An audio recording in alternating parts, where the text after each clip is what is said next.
प्रभु यीशु मसीह के नाम में आप सभी को जय मसीह की। दोस्तों, संसार में जब एक मनुष्य का जन्म होता है तो वो अपने वंशानुगत धर्म के आधार पर उसी धर्म का कहलाया जाता है। लेकिन हम देखते हैं उनमें से कई लोग बाद में आगे चलकर अपने धर्म की कुछ शिक्षाओं और नीति नियमों से असंतुष्ट होकर अपनी ही आस्था और अपने धर्म के ऊपर सवाल उठाने लगते हैं और फिर वे लोग उन धर्मों से बाहर निकलकर सच्चाई की खोज करना शुरू कर देते हैं। और हम सब ये देखते और सुनते आ रहे हैं। इनफैक्ट संसार के लोग भी ये देखते हैं कि किस प्रकार दिन प्रतिदिन उनके सामने ढेरों मसीही गवाहियां आती है, जिसमें दुनिया के हर कोने से हर धर्म, हर जाति, हर वर्ण, हर भाषा के लोग अपने धर्म और अपने रीति रिवाजों को छोड़कर यीशु मसीह के पास आते हैं, उन्हें अपना प्रभु और उद्धारकर्ता स्वीकार करते हैं, क्योंकि सच्चाई उन्हें केवल यीशु में मिली।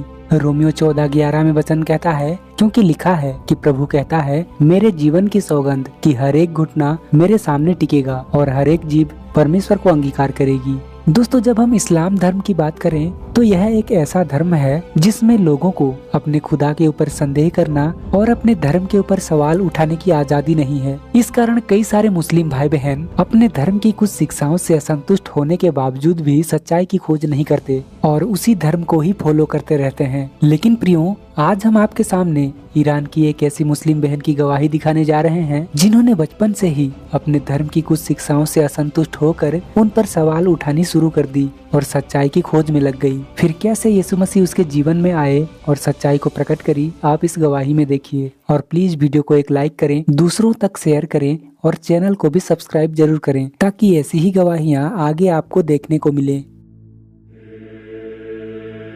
हमारे धरती पर रहने वाले 7 अरब लोगों में से 2 अरब ईसाई और 2.1 अरब मुसलमान हैं। 2 अलग अलग धर्म और 2 बहुत ही भिन्न दृष्टिकोण। ईश्वर के साथ वास्तविक संबंध की खोज में फातिमा देवन बेगी ने इनमें से प्रत्येक धर्म के बारे में सच्चाई सीखी। अंदर से मुझे ऐसा महसूस हुआ जैसे कि मेरे दिल में एक बहुत बड़ा पत्थर लटकी हुई है। मैं इसे महसूस कर सकती थी। मैं आपको ये भी बता सकती हूँ कि इसका आकार क्या था। ये वास्तविक था और ये दर्दनाक था। ये ऐसा था जैसे कुछ मुझे नीचे खींच लेगा और मुझे जीने नहीं देगा।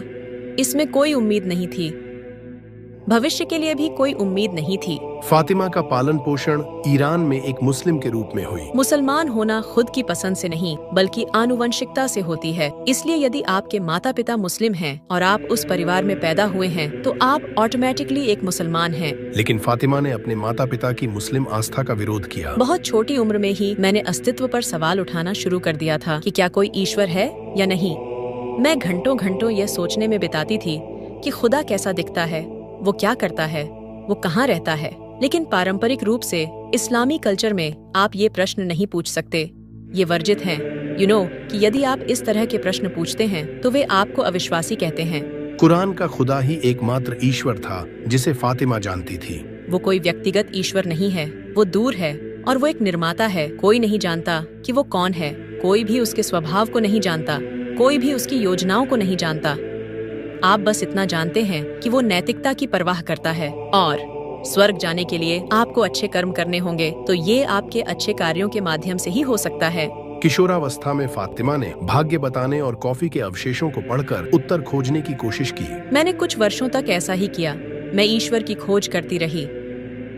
उस अभ्यास से मुझे ईश्वर के बारे में पता नहीं चला, लेकिन फिर भी मैंने खोज की। मेरे पास कोई विकल्प नहीं था। मेरे अंदर कुछ ऐसा था जो शांत नहीं हो रहा था और अंततः मैं एक निष्कर्ष पर पहुंची। मैंने कहा, खुदा, या तो आप इतने जटिल हैं कि मैं आपको कभी नहीं जान सकती, या आप मेरी आंखों के ठीक सामने हैं लेकिन मैं आपको देख नहीं सकती। और इसलिए मुझे याद है कि हर दिन मैं रोती और रोती रहती थी और ईश्वर से पूछती थी कि मुझे खुद को दिखाइए, और सूरज की ओर देखकर कहती, क्या आप सूर्य हैं? क्या आप खुद को इस तरह प्रकट करते हैं? मुझे कहाँ देखना चाहिए?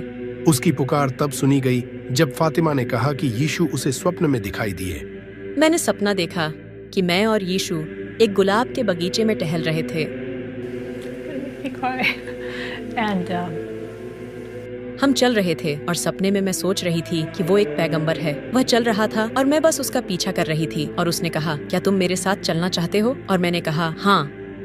और उसने कहा, तो मेरे पीछे आओ। और मैंने कहा, हाँ।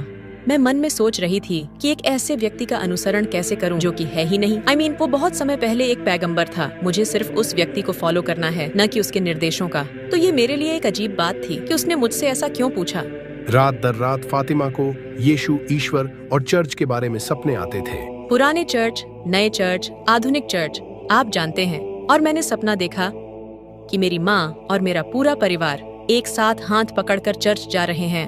फातिमा 20 वर्ष की उम्र में अमेरिका चली गई। वहाँ उनकी मुलाकात काम के दौरान एक मित्र से हुई जिसने उन्हें यीशु के बारे में बताया। ये तब हुआ जब उसने प्रभु यीशु को स्वीकार किया और उसे आनंद और शांति मिली और ये शब्द अचानक ही उभर आए।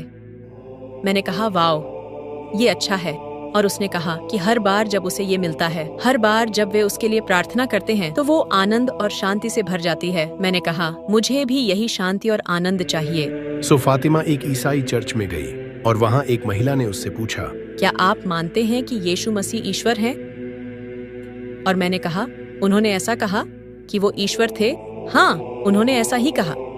मैंने कहा जरूर, मेरा मानना है कि वो खुदा हैं। मेरा विश्वास करो, मैं पता लगा लूंगी कि क्या वो खुदा हैं या नहीं।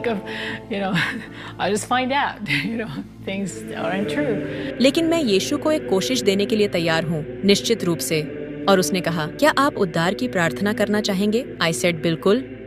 तो ये बहुत था, क्योंकि ईश्वर के बारे में मेरी सोच ने मुझे इस हद तक सॉफ्ट कर दिया था कि मैं इसके प्रति बहुत नम्र थी। मैं यीशु के प्रति विरोध नहीं कर रही थी। उस रात 1 साल की खोज के बाद फातिमा ने मसीहत को अपनाने के लिए प्रार्थना की। चीजें बस बदलने लगीं। वो भारी भारी दिल, वो पत्थर जो मेरे अंदर था, ये कितनी तेज थी। मैं महसूस कर सकती थी कि ये कितना दर्दनाक था जो चला गया था। वो पूरी तरह से खत्म हो गया था। उस रात प्रभु ने मानो उन्होंने अपना हाथ मेरे हृदय पर रख दिया और उस पत्थर को हमेशा के लिए बाहर निकाल दिया। एक महत्वपूर्ण बात जो परमेश्वर ने मेरे लिए की, जो मसीह ने की, वो ये थी कि उसने मेरे हृदय में आशा डाल दी, एक स्थायी आशा। और जैसे जैसे मैं प्रभु को और अधिक जानने लगी, तब परमेश्वर ने मुझे और भी कई स्वप्न दिखाए, ये बताने के लिए कि बाइबल सत्य है और जो कुछ भी मैं पढ़ रही थी, प्रभु उनमें सहायता कर रहे थे। आज फातिमा की माँ, भाई और 2 बहनें सभी ईसाई हैं। फातिमा एक रियल एस्टेट ब्रोकर हैं और साइकोलॉजिस्ट की पढ़ाई कर रही हैं। वो शादीशुदा भी हैं और उसके 2 बेटे हैं। फातिमा उन मुसलमानों को समझती है जो यीशु के बारे में उत्सुक थे और जो वास्तव में नहीं समझते कि यीशु कौन है।